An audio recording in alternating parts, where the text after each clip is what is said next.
What if, when Classic Plus finally happens, Blizzard ruins it with microtransactions? Because I genuinely think this is one of the biggest fears Classic WoW players have right now. Not bad raids, not class balance, not even progression systems, it's monetization, the cash shop, store cosmetics, premium items, the slow transformation of the game from an MMORPG into a storefront. And recently, one expensive cosmetic housing item sparked a ton of backlash online, but the outrage goes way beyond one overpriced item because to a lot of players, that cosmetic represents something bigger. It represents the fear that the same monetization philosophy that changed retail WoW could eventually make its way into Classic Plus. And I'm gonna say it right now, the second Blizzard starts adding heavy microtransactions or a real in-game shop into Classic Plus, that old school magic disappears, because Classic was never supposed to be about buying status,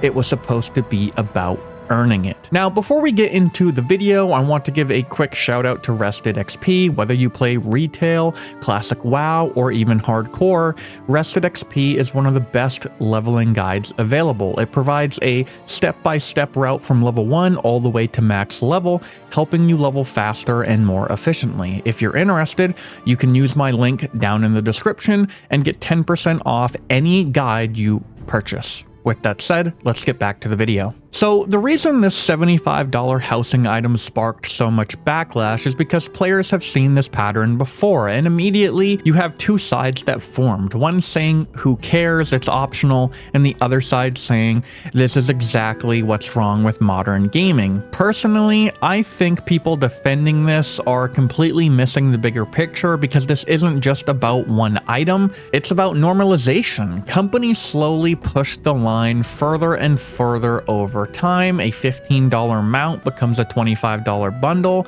a $25 bundle becomes a $40 cosmetic pack, then eventually $75 for a decoration somehow becomes acceptable. And the craziest part is the fact that people are defending it. That's what blows my mind. People will say, well, nobody is forcing you to buy it. Okay, sure. But that argument ignores the actual issue. The issue is the direction gaming, especially MMOs, keep moving in, because little by little, games stop feeling designed around being immersed in the world and start feeling designed around monetization. This is why so many classic players are protective of the game. Back in original WoW, cool stuff in the game actually meant something. If someone had an insane weapon, they probably raided for months. If they had rare gear, you knew they earned it. If somebody rolled into Ironforge or Orgrimmar with legendary weapons or high-end raid gear, players noticed. There was prestige attached to things. And that feeling mattered way more than modern Blizzard seems to understand, because MMOs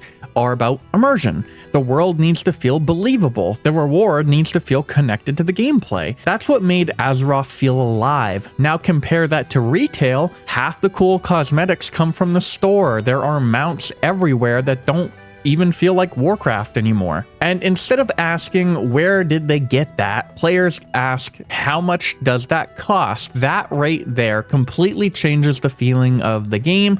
Classic is supposed to be about earning things, not buying them. Now, before people start saying you just want Classic to stay stuck in 2004 forever, that's not even what I'm saying, because certain features are up for discussion, and this is where things get interesting. Take transmog, for example. Some players think it should never exist, others want full retail style transmog implemented in Classic. Personally, I am against being able to do full transmog. However, I think there is a middle ground, because I think there's a huge difference between preserving player identity and completely destroying visual progression. For example, if Classic Plus progresses to the point better weapons replace legendaries, I could actually see a good reason to keep the cosmetic instead of moving on from it completely. Like if your character earned Thunder Fury, okay, maybe there's an argument for being able to transmog that weapon later, since players put a lot of time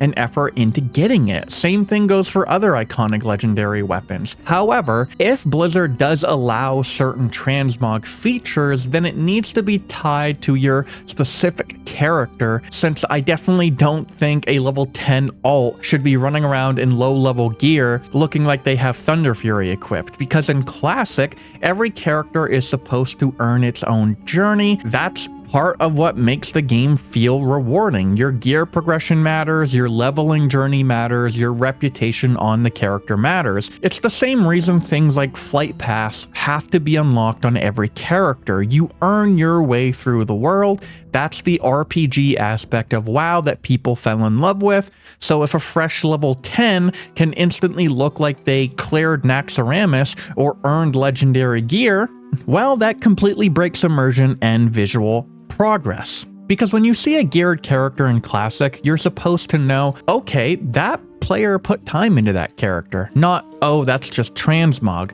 And that's why I think there's a massive difference between limited earned customization and monetized cosmetics or full appearance systems that completely disconnect visuals from progression, because Classic, like I said, is about earning things, not buying them, and not bypassing them. To me, this is one of the biggest reasons why retail stopped feeling like World of Warcraft to a lot of players, because the game slowly shifted away from adventure and progression and towards convenient systems and monetizations, boosts, store mounts, tokens, premium services, paid cosmetics. You know, at some point the game stopped feeling grounded, and I know some retail players are going to get mad about hearing that, but it's true. The game lost part of its identity. When every cool thing becomes purchasable, the world starts feeling artificial. And before somebody says, well, Classic already has the WoW token in some versions, yeah, and look how controversial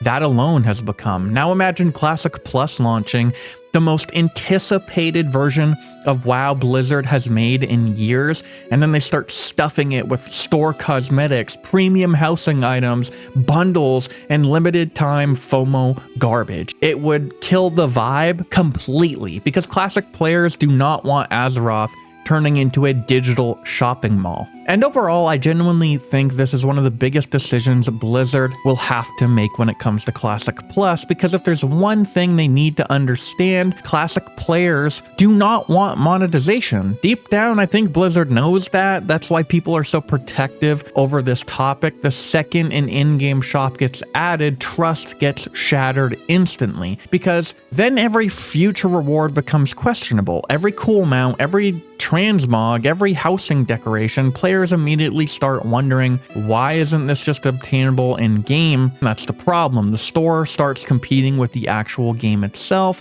and once that happens, you slowly destroy the entire reward structure of an MMO. People have been waiting years for Classic Plus because they want that old feeling back. The community wants meaningful progression, social interaction, grounded fantasy, server identity, rewards tied to gameplay, not $75 cosmetics, FOMO bundles, rotating shops, monetization shoved into every system. Because once the game starts feeling like it's designed around extracting money instead of creating immersion, it stops feeling like World of Warcraft. And to be honest, I understand why Blizzard does it, because people buy it. That's the reality. If companies keep selling expensive cosmetics, it's because enough players keep purchasing them. And from a business perspective, why wouldn't they continue? That's why this conversation matters so much, because if players keep accepting more and more aggressive monetization, eventually companies start viewing it as normal, and then suddenly the entire gaming industry changes around it. That's why you're seeing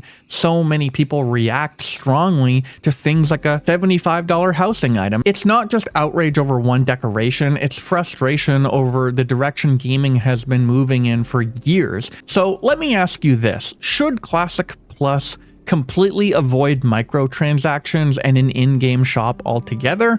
Or do you think there's a middle ground somewhere? What about things like transmog? Would you be okay with limited weapon or legendary transmogs tied to things your character actually earned? Or do you think even that goes too far? Because for me, I think Classic only works when rewards are earned through gameplay, not bought with a credit card. And the second Blizzard crosses that line with Classic Plus, I genuinely think the game loses what makes it feel special. If you enjoyed this video, be sure to like and subscribe. Let me know your thoughts down in the comments below, because honestly, this conversation might shape the future of not only Classic Plus, but World of Warcraft in general. Thanks for watching, and I'll see you in the next one. Oh man, this is insane. There's so fucking many of them. Holy shit, dude. Oh, here they go. Dude, they came out like so fucking fast. Made a big mistake being first in line. Yeah.